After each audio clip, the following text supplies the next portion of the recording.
খাসি করার জন্য খাসিকে বা পাঁঠাকে একদিন বা দুদিন আগে টিটেনাস টক্সাইডের ভ্যাকসিন 0.5 ml ডিপ ইন্ট্রামাস্কুলার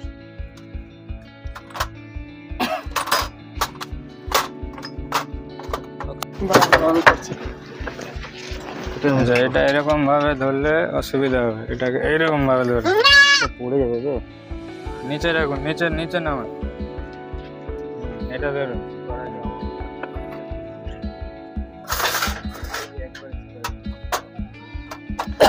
ছাগল আমরা খাসি কি জন্য করব? মোটা তাজাকরণ, তার পাশাপাশি মাংসের জন্য বাজারজাতকরণ। আগে আমরা ক্যাস্ট্রেশনটা করার জন্য প্রোভেডিন আয়োডিন, ঠিক আছে, প্রোভেডিন আয়োডিন এটা দিয়ে আমরা এই টেস্টিকেলের জায়গাটাকে ভালো করে স্যানিটাইজ করে নেব। এটি হচ্ছে একটি অ্যান্টিসেপটিক লোশন, ভালোভাবে মুছে দিতে হবে এবং পাশাপাশি ক্যাস্টেটারের মাথায়, এই যন্ত্রটার নাম কি? বাডিজো ক্যাস্টেটার, ঠিক আছে। এটা সম্পূর্ণ পিতলের, আরেকটি হয় স্টেনলেস স্টিলের, দুটোই ব্যবহার করা যায়। তো এই যে মুখটা, এই যে দুটো দাঁতের মতো, এটা নিচের দিকে থাকবে আর এটা থাকবে উপরের দিকে, বুঝতে পারলেন? এইভাবে থাকবে। আর এখানে দেখুন, এই যে দুটো অন্ডকোষ আছে, এই দুটোকে বলা হচ্ছে টেস্টিস, বুঝতে পারলেন? এই দুটোকে বলা হচ্ছে টেস্টিস। আর এই টেস্টিসের ঠিক মাথায় একটা আছে স্পারমেটিক কট, যেখান থেকে শুক্রাণু, এই টেস্টিসের মাধ্যমে শুক্রাণুটা তৈরি হয়ে এই স্পারমেটিক কর্ডের মাধ্যম দিয়ে এই পেনিসের ইউরেথেরার যে লাইন আছে তার নিচে শুক্রাণুর একটা লাইন আছে, ওখান থেকে বেরিয়ে যায়, বুঝতে পারলেন?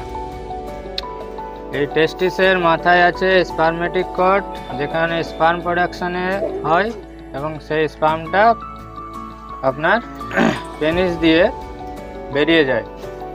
তো এখানে কি হয়, ছাগলের টেস্টোস্টেরন হরমোন, সেই হরমোনের ক্ষয় হয়, যার কারণে আমরা যদি এটাকে খাসিকরণ বা ক্যাস্ট্রেট করে দিই, বা এই যে স্পারমেটিক কর্ডটা আছে এটাকে যদি আমরা বিচ্ছিন্ন করে দিই এর শরীর থেকে, তাহলে টেস্টোস্টেরন যে হরমোনটা, সেই ক্ষয়টা বন্ধ হয়ে যাবে। এই টেস্টোস্টেরন হরমোনের যদি ক্ষয়টা বন্ধ হয়ে যায়, তাহলে কি হবে, এর যে শারীরিক ওজন সেটা পাঁঠার থেকে একটু বেশি হবে। তার পাশাপাশি আরেকটি কারণ হচ্ছে খাসি করার, এর যে আচার আচরণ বা এর যে ভঙ্গিমা, পাঁঠা থাকলে যেটা হতো, খাসি করে দিলে সেটা স্বাভাবিক হয়ে যাবে। এ আর কোনো ফিমেল ছাগলকে ডিস্টার্ব করতে পারবে না।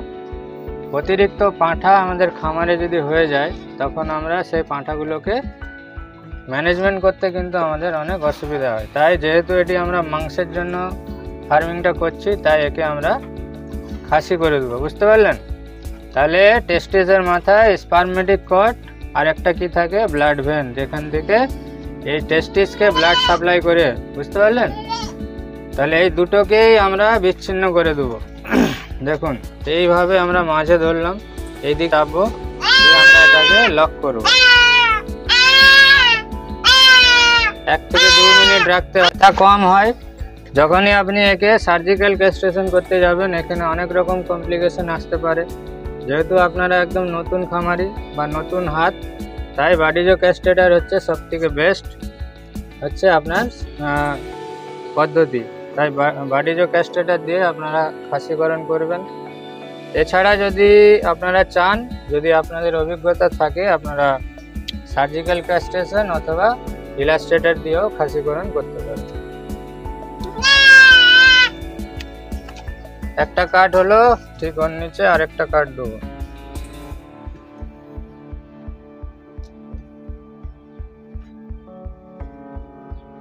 ঠিক একটু নিচে এখানটা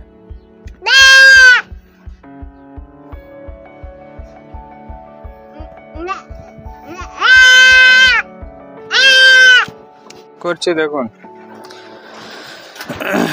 সব থেকে প্রথমে আরেকবার আমরা দিয়ে দেবো প্রোভাইডিন আয়োডিন। এটা আপনারা হিউম্যান মেডিসিনে পাবেন বিটাডিন বা সিপ্লাডিন বিভিন্ন নামে, ঠিক আছে। এটা এখানে আরেকবার আমরা লাগিয়ে দেবো অ্যান্টিসেপটিক লোশন। আচ্ছা, এরপরে আমরা এর মেডিকেশন করব। দেখুন, সব থেকে প্রথমে আমরা দিচ্ছি ইঞ্জেকশন ডেক্সামেথাসোন। চোখ সরাবেন, দাঁড় করা হবে। ডিপ ইন্ট্রামাস্কুলার সাইড হচ্ছে এটা ঘাড়ে, ধরুন ছাগলটাকে ঠিক এই ঘাড়ের মাঝামাঝি একটু ডিপ করে এইটা দিয়ে দিলাম আমরা 1 ml। এরপর আমরা একটা অ্যানালজেসিক দিচ্ছি একে, ফ্লুক্সিন মেগলুমাইন, ঠিক আছে। এটি হচ্ছে অ্যানালজেসিক, জ্বরকে কমাবে, ব্যথাকে কমাবে, ফোলাভাবকে কমাবে এবং ইনফ্লামেশনকে কমাবে। এটাও আমরা দেব 1 ml।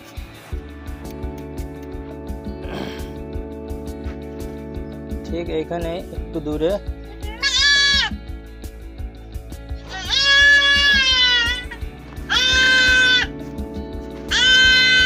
এরপরে আমরা এখানে ইউজ করছি একটি অ্যান্টিবায়োটিক। এটি হচ্ছে টেট্রাসাইক্লিন গ্রুপের অ্যান্টিবায়োটিক অক্সিটেট্রাসাইক্লিন। টেট্রাসাইক্লিন গ্রুপের অ্যান্টিবায়োটিক অক্সিটেট্রাসাইক্লিন। এটি হচ্ছে ব্যাকটেরিওস্ট্যাটিক অ্যান্টিবায়োটিক। এটি কি করে? ব্যাকটেরিয়ার বৃদ্ধিকে কমায়, ঠিক আছে। তবে এটি প্রেগন্যান্সি আনসেফ, প্রেগনেন্ট ছাগলকে ব্যবহার করবেন না। একে আমরা দিয়ে দিলাম 1 ml। এইভাবে এই ইঞ্জেকশনগুলো প্রতিদিন একবার 3 দিন চলবে, দিলেই খাসিটি মোটামুটি ঠিক হয়ে যাবে। আর এখন স্বাভাবিক অবস্থায় ফিরে আসতে আধ ঘন্টা সময় লাগবে। আধ ঘন্টা পরেই এ কিন্তু আবার খাবার দাবার শুরু করে দিই। এইভাবে আমরা ফার্মে খাসিকরণ করে থাকি।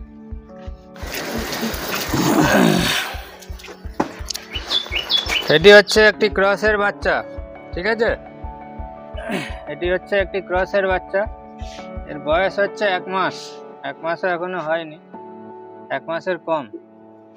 তো মোটামুটি এর ওজন হবে প্রায় 10 থেকে 11 কিলো। একে এখন আমরা খাসি করব। করুন, ক্যাস্ট্রেটটা রেডি করুন। এইখানে চাপ দিবেন, এখানে চাপ দিলে ছাগল ব্যথা হবে। মাঝে ধরুন, মাঝে। এটা হচ্ছে কট, ঠিক আছে। এই টেস্টিসের উপর দিকে উঠবে। এখানে এইভাবে ধরুন, আমি যেভাবে ধরেছি।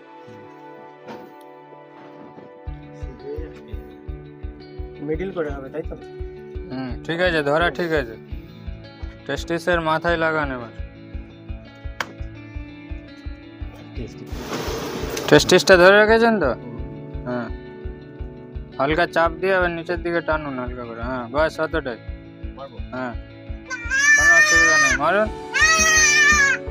ধরে রাখুন, 1 মিনিট ধরে রাখুন। কত নম্বরটা খুলছে, কি খুলছে দেখতে হবে।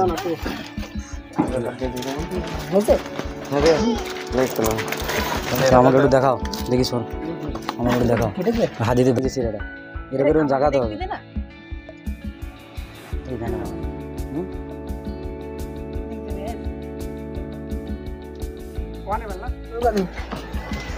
বিটাডিন লাগান ভালো করে।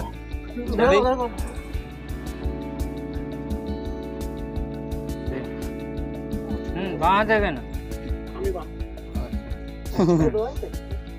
হ্যাঁ, না দেখে দিচ্ছি। এইখানে এরকম ধরে আমার হাতের ধরাটা দেখো, ঠিক আছে। এইভাবে ধরে এইভাবে ঢুকাবেন। এরকম ধরলে ঢুকালে ছাগল যদি নড়ে, হাড়ে যে ধাক্কা মারবে, ছাগলের অনেক ব্যথা হবে। এইখান থেকে হাত সরাবেন। আরে অত না, কমান। এতটা, এই যে এতটাই ঢুকবে। আমি একটা দিই, অতটা নাই, ব্যাস ওইখানে। আবার আগের দিকে বাড়ি দিচ্ছ কেন? নিডল পজিশন হচ্ছে ঘাড়, ঠিক আছে। মিডিল অফ দ্য নিক।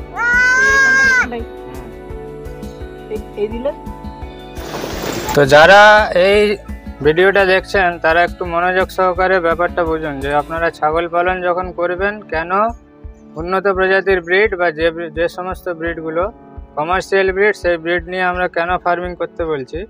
এখানে দেখুন, আমাদের এখানে দুটো বারবারির ফিমেল দেখাচ্ছে। এই যে একটা ফিমেল, এটা মোটামুটি 4 মাসের উপরে লোড আছে। তো এই ব্রিডটা নিয়ে যদি আপনি ফার্মিং করেন, আপনার ইচ্ছা মতো আপনি কিন্তু এখান থেকে ছাগল উৎপাদন করতে পারবেন। আপনি যদি চান আমি মাংসের জন্য করব, তাহলে এর উপরে আপনারা জাকরানা অথবা ব্ল্যাক কোটা অথবা কারলি কোটার আপনি ব্রিডার ছাড়বেন। আমরা একে জাকরানা দিয়ে ক্রস করিয়েছি। এই যে দেখুন খাসি ছাগল, এরই বাচ্চা, এই ছাগলটারই বাচ্চা এইরকম খাসি তৈরি হয়েছে 1 বছরে। এর এখন বর্তমান ওজন হবে প্রায় 27-28 কিলো। এটা পশ্চিমবঙ্গের যে কোনো হাটে, যে কোনো মাংস দোকানে, যে কোনো কসাইয়ের কাছে আপনি বিক্রি করতে পারবেন। এর বয়সও দেখিয়ে দিচ্ছে, দেখুন 2 দাঁত। একে আপনারা চাইলে 60-65 কিলো করেও বিক্রি করতে পারবেন, আর যদি আপনি চান এখনও বিক্রি করে দিতে পারবেন 26-27 কিলো ওজনে। যে কোনো জায়গায় আপনি একে সেল করতে পারবেন। তাহলে আপনাকে পরিবর্তন কোথায় করতে হচ্ছে? ব্রিডারে। আপনি জাকরানা দিয়ে ব্রিড করালেন, এইরকম ছাগল তৈরি করবেন। আর আপনি যদি চান যে না আমি বারবারি থেকে বারবারি তৈরি করব, তাহলে বারবারির ব্রিডার ছাড়বেন। দেখুন এইরকম বাচ্চা আসবে, এই একই মায়ের বাচ্চা। এটা জাকরানার ব্রিডার, এটা বারবারির ব্রিডার দিয়ে ব্রিডিং করিয়েছে। এবার আরেকটা খাসি দেখাচ্ছি, দেখুন। যদি বারবারির খাসি তৈরি করতে চান, সেই খাসিও আমি আপনাদেরকে দেখাচ্ছি। যদি বারবারির খাসি তৈরি করতে চান, তাহলে বারবারির ব্রিডার ছাড়বেন, এইরকম খাসি তৈরি হবে। কোয়ালিটি দেখুন, বর্তমানে প্রায় 45 কিলো ওজন। আর দাঁত দেখুন, 4 দাঁত, 18 থেকে 19 মাসের ছাগল। এবারে আপনারা ঠিক করুন আপনারা কিভাবে আপনি ফার্মিংটা করবেন। আপনি যেমন চাইবেন সেইভাবে আপনি কিন্তু ছাগল এখান থেকে উৎপাদন করতে পারেন। কিন্তু পার্থক্য কোথায়? এর যে জিনগত বৈশিষ্ট্য, এর যে দুধের উৎপাদন, এর বাচ্চা দেওয়ার ক্ষমতা, এর প্রজনন ক্ষমতা সবথেকে ভালো বলেই আমরা একে বাণিজ্যিক ব্রিড বলছি বা কমার্শিয়াল ব্রিড। আরেকটা দেখাচ্ছি, দেখুন। কি দাদা একটা বাচ্চা? কারলি কোটার সঙ্গে বারবারির ক্রস। দেখুন ছাগল, দেখুন একটাই বাচ্চা হয়েছিল। হ্যাঁ, কারলি কোটার সঙ্গে বারবারির ক্রস। দেখুন খাসিটি তৈরি হয়েছে আপনাদের সামনে। আমারই হাতে জন্ম, ভিডিও দেওয়া আছে এর। যেদিন জন্ম হয়েছিল সেদিনের ভিডিও আমাদের চ্যানেলে পেয়ে যাবেন। তো কীরকম তৈরি হয়েছে দেখুন। এর বয়স দেখুন, 4 দাঁত।